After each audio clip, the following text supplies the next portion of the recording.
Hello, beautiful wives. We are here for another devotional, another dare from the Respect Dare 40 days to a deeper connection with God and our husbands. So today we are on dare 36 and it's called Sown in Tears. It's a very sad one. It's about a woman that had a miscarriage. It's not the first time that she miscarriages. The author says that she miscarriaged a few times, and she thought she was going to the doctor for a regular doctor's visit, and it turned out it wasn't that. It turned out that she had lost her baby, right? And then the bottom line of this was we're never alone when we choose to lean on God. He's always available, always awake, and always holds us up when we cannot stand on our own. Lean on Him and you can get through anything. So there is a few things I would like to share with you on this devotional today. First of all, her husband wasn't there, right? So and she felt alone, but the bottom line is we're not alone when we lean on God, right? And so that was the first thing I wanted to share with you today. I believe God is taking us wives, set ablaze, into a place where we interdepend on our husbands and not codepend, if that makes sense. So interdependency is when we are able to give to each other out of our overflow. Yeah. And codependency is when we take away from each other in a way that at some point creates resentment. Okay, so that's like in a very short nutshell, the difference, right? And I really believe that the way for us to do that, the way for us to move to interdependency with our husbands and have the healthiest relationship we can possibly have is through our dependency in Jesus. It's through our dependency on God, right? Like we trust God to work in and through our husbands, so therefore we don't have to control them. We don't have to try to tell them everything that they need to do or say, right? Because we simply trust God to do what only God can do. So that's the first thing that I wanted to share. And then the second thing that I wanted to share, it says here, do you know that God can handle your pain? That was the first question on the what about me. And to me, that's a significant question because some time ago, not some time, actually a good while ago, I did not used to feel a lot of pain, and I thought it was just because I was very strong, right? Like I'm so strong, I don't feel a lot of pain, like it must be drama or something, right?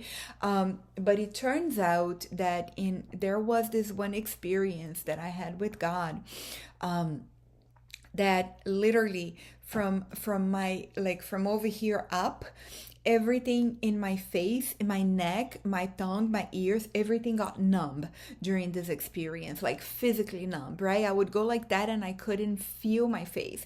When you go to the dentist and you have those injections in your gum and everything feels super numb, it was like that, but from here up, right? And I start freaking out because I thought I couldn't breathe, right? Because everything is numb. So in my mind, I can't breathe. And I began like, okay, whatever, right? The experience finished and I'm back into my room and I'm just journaling and taking some notes. And while I'm doing that, God begins to speak to me about the numbness, and He begins to tell me that He had allowed me to be numb as a defense mechanism almost, so that I wouldn't feel pain. He says, I know that you're sensitive to pain, and like in the physical, I'm sensitive to pain, like, and it like you go like that and it hurts me, and I don't want you to touch me, right? Like I'm sensitive to pain. So he tells me, you're sensitive to pain, emotionally and spiritually too. So therefore, I've allowed you to be numb so that I could grab away, like take away all of your bark, and he begins to show me this tree, and he has like a lot of bark, and he begins to get a machete and like chop down the bark from the tree until the tree is like completely barkless and naked, and he begins to tell me that he's allowed me to live with this numbness, with this anesthesia, that I had been under anesthesia so that I wouldn't feel the pain of what he was stripping away from me in order for me to become vulnerable and for me to become, to some extent where he wanted me to be.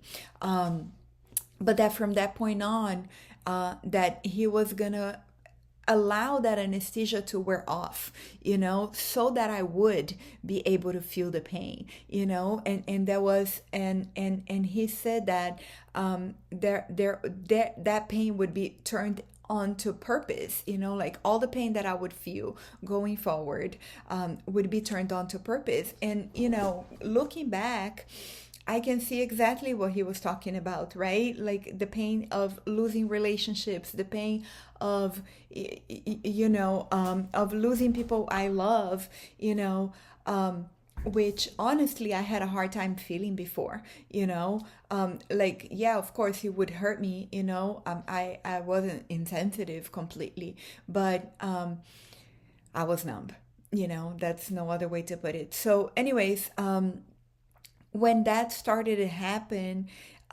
he simultaneously took me into a process of trusting him to handle that pain, trusting him to grow me through that pain, and trusting him to turn that pain into purpose, and that was very significant for me, and I don't know that will ever finish or never end. He will always do that for us, right? He will always grow us from one level of glory to the next, one level of freedom to the next, one level of fire to the next, right? And through those growths, there will be times that we will feel pain, right? Even growing physically is painful, right? Your bones are stretching, it's painful, right? And so anyways, I wanted to share that with you because when I saw that first question, this is exactly what came to my mind, that experience that I had with God and everything that came out of that experience. So, and the reason why I wanted to share that with you, it's because I believe it's an invitation from God to us today, to grow with him to our next level of trust, of fully, really trusting him, to handle our pain, to turn our pain into purpose and to grow us to the next level, whatever that might be, So that's what I had to share with you today for our Dare 36, and I will see you tomorrow. Bye-bye. Oh, I'm sorry. No. That was not all I wanted to share. Actually, very, very, extremely important, the best. At the end of this 4 questions that she has here for us, she has an invitation for an encounter. I'm so sorry. Yes. She has an invitation for an encounter. And she says, after reading this, close your eyes and simply listen to God's voice. So I really want to encourage you to do that, Yes, that's why I started sharing. So that encounter that I had with God came from an invitation like this. It wasn't about this book and it wasn't specifically this, but the encounter that I had with God where he showed me that I was numb and then he explained me why, and all of that I just shared with you came from an invitation to encounter him, to be still and listen to him, which is exactly what she's doing at the end of this there. So I would highly encourage you, and really suggest that you do this. Take some time, spend that time with God, and invite him, into this place with you, and just sit there and listen to what he has to share with you.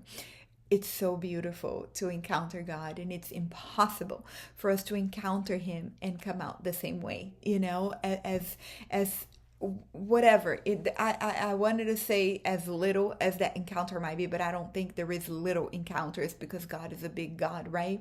But as simple and uncomplex that encounter can be, there is always so much for us every time we encounter God. So I invite you to do that. So now that's it, and I will see you tomorrow. Bye bye. I love you.